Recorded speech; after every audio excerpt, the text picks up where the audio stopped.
Hello दोस्तों, आपका स्वागत है आपके अपनी यूट्यूब चैनल एजुकेशनल वीडियो में। और आज का वीडियो हमारा बहुत ही खास होने वाला है और आज मैं आपको कूलम का नियम बहुत ही आसानी तरीके से बताने वाला हूं। तो वीडियो को पूरा देखिएगा। और वीडियो शुरू करने से पहले आप सभी से एक रिक्वेस्ट है कि अगर आप हमारे चैनल पर नए हैं तो चैनल को सब्सक्राइब कर ले ताकि आपको वीडियो का नोटिफिकेशन सबसे पहले मिल सके। तो चलिए वीडियो को शुरू करते हैं। सबसे पहले हम देखिए कूलम का नियम। कूलम का नियम, तो कूलम का नियम लिखना स्टार्ट करेंगे। दो स्थिर बिंदुओं के मध्य लगने वाला आकर्षण तथा प्रतिकर्षण बल, आकर्षण तथा प्रतिकर्षण बल दोनों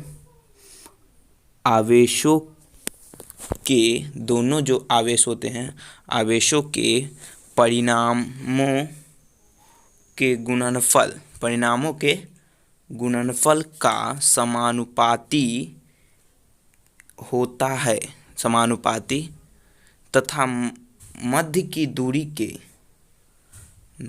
दूरी के वर्ग का जो होता है क्या होता है, व्युत्क्रमानुपाती। क्या होता है? व्युत्क्रमानुपाती होता है।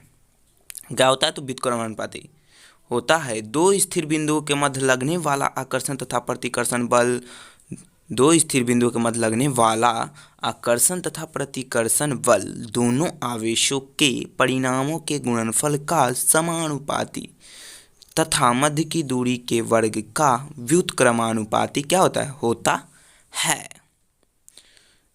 तो होता है, देखिए यहाँ पर क्या हो रहा है, दूरी का क्या होता है, व्युत्क्रमानुपाती, यानी मध्य की जो दूरी होती है दोनों आवेशों के, उसका व्युत्क्रमानुपाती होता है। तो चलिए हम इसका फॉर्मूला निकालते हैं। तो पहले लिख लेते हैं, दो बिंदु लेते हैं Q1 और Q2 और उसके बीच जो लगने वाला बल क्या है, तो F है। देखिए कह रहा है ऊपर दो स्थिर बिंदुओं के मध्य लगने वाला आकर्षण तथा प्रतिकर्षण बल। तो दो स्थिर बिंदु कौन है, Q1 और Q2 है, और उसके बीच लगने वाला बल क्या है, F। क्या है? तो F है। तो और इसके बीच जो दूरी है वह क्या है, R है। और इन दोनों आवेशों के मध्य जो दूरी है वह कितना है, तो R है। तो परिभाषा से हम निकाल सकते हैं। चलिए परिभाषा से हम देखते हैं, एकदम परिभाषा जैसे उसी से निकालेंगे। जो कर दो स्थिर बिंदु के मध्य लगने वाला क्या है, आकर्षण तथा प्रतिकर्षण बल। देखिए उसके बाद देखिए यहाँ पर बल क्या है, तो F है, और समानुपाती है क्योंकि यहाँ पर देखिए गुणनफल का क्या होता है, समानुपाती। तो दोनों आवेशों के मध्य के परिणामों के गुणनफल का क्या होता है, समानुपाती। तो यहाँ समानुपाती का चिन्ह दे दिए। और दोनों आवेशों के परिणामों के गुणनफल, यानी आवेश कौन है, Q1 और Q2 है, तो उसका गुणनफल करेंगे तो Q1 और Q2 के क्या होता है, समानुपाती। तो समानुपाती का चिन्ह दे दिए और क्या है, बल। तो इससे हमारा समीकरण 1 निकल गया। और उससे आगे क्या कर रहा है, मध्य की दूरी के वर्ग का व्युत्क्रमानुपाती। मध्य की दूरी क्या है, तो R है। क्या है, R है। तो इसका ही व्युत्क्रम यानी कि क्या होता है, उल्टा होता है। उल्टा होगा और क्या, दूरी के वर्ग होता है। तो उल्टा करेंगे और उसका स्क्वायर कर देंगे। वर्ग का मतलब क्या है, स्क्वायर है ना, तो स्क्वायर कर दिए और इससे हमारा समीकरण 2 निकल जाएगा। मध्य की दूरी के वर्ग का क्या होता है, व्युत्क्रमानुपाती होता है।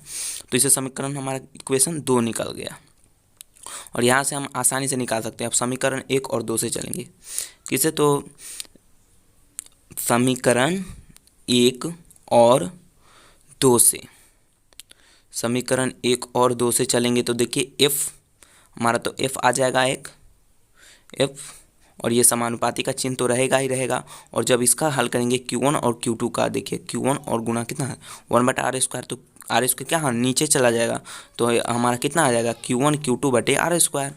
Q1 Q2 बटे R² सॉल्व करेंगे तो, और जब हम समानुपाती का चिन्ह लगाते हैं तो कोई ना कोई नियतांक जरूर आता है। तो वो हमारा नियतांक हो जाएगा K और Q1 Q2 बटे R²। फिर वैसे ही लिख देंगे Q1 Q2 और बटे क्या हो जाता है, R² हो जाता है। और यहाँ से हमारा फॉर्मूला निकलेगा। उससे पहले बता दूं कि K का जो मान होता है वो कितना होता है, K जो होता है वैल्यू होता है 1/4πε0। K की जगह पर हम इतना भर सकते हैं, 1/4πε0 के बराबर होता है K। तो K की जगह पर हम इतना भर के निकाल सकते हैं formula 1/4πε0 into Q1 Q2 upon R²। ये हमारा फॉर्मूला हो गया। तो यह फॉर्मूला कई बार एग्जाम में पूछे गए हैं और यह ऑब्जेक्टिव में की दृष्टिकोण से यह काफ़ी इंपॉर्टेंट क्वेश्चन है।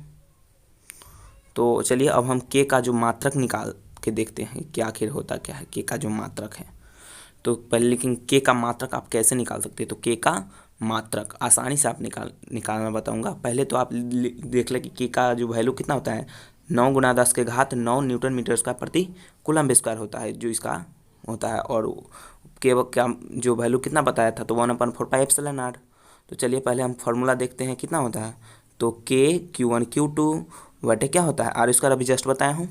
तो चलिए हम यहाँ पुट करते हैं। उससे पहले देखिए के है, यहाँ पर क्या है F है, और R² जब यहाँ भाग में है तो उधर जाएगा तो किस में जाएगा, तो गुणा में जाएगा।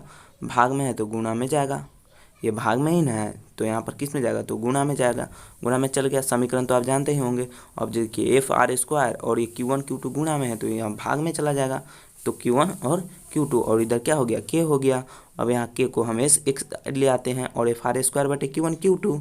और देखिए F का जो क्या होता है, ऐसा मात्रक क्या होता है, बल का न्यूटन होता है, तो यहाँ न्यूटन लिख देंगे। और गुना तो गुना, आर का अति जो दूरी होता है, आर क्या है यहाँ पर, आर जो है वह क्या है, दूरी है ना, अभी जस्ट बताया हूँ ना दूरी। और जिसका मात्रक क्या होता है, ऐसा मात्रक मीटर होता है, मीटर होता है ना मात्रक, इसका मीटर होता है। तो यहाँ पर स्क्वायर है तो मीटर स्क्वायर हो गया, क्योंकि आर का स्क्वायर है। और Q1 Q2 क्या है, दो आवेश है, तो आवेश का ऐसा मतलब क्या होता है कूलम। तो Q भी आवेश है और Q2 भी आवेश ही है, तो कूलम गुना कूलम, तो कूलम का स्क्वायर हो जाता है, तो न्यूटन मीटर स्क्वायर। और बटा लिखेंगे क्या, कूलम स्क्वायर। तो इससे हमारा के का जो मात्रक है यह भी ऑब्जेक्टिव में पूछा जाता है। तो के का इसका मात्रक क्या होता है, न्यूटन मीटर स्क्वायर प्रति कूलम स्क्वायर। इससे हमारा सिद्ध हो गया के का भी मात्रक निकाल दिया हो। तो चलिए इसी के साथ आज का वीडियो हमारा समाप्त होता है और मिलते हैं नेक्स्ट वीडियो में। तब तक के लिए जय हिंद, वंदे मातरम।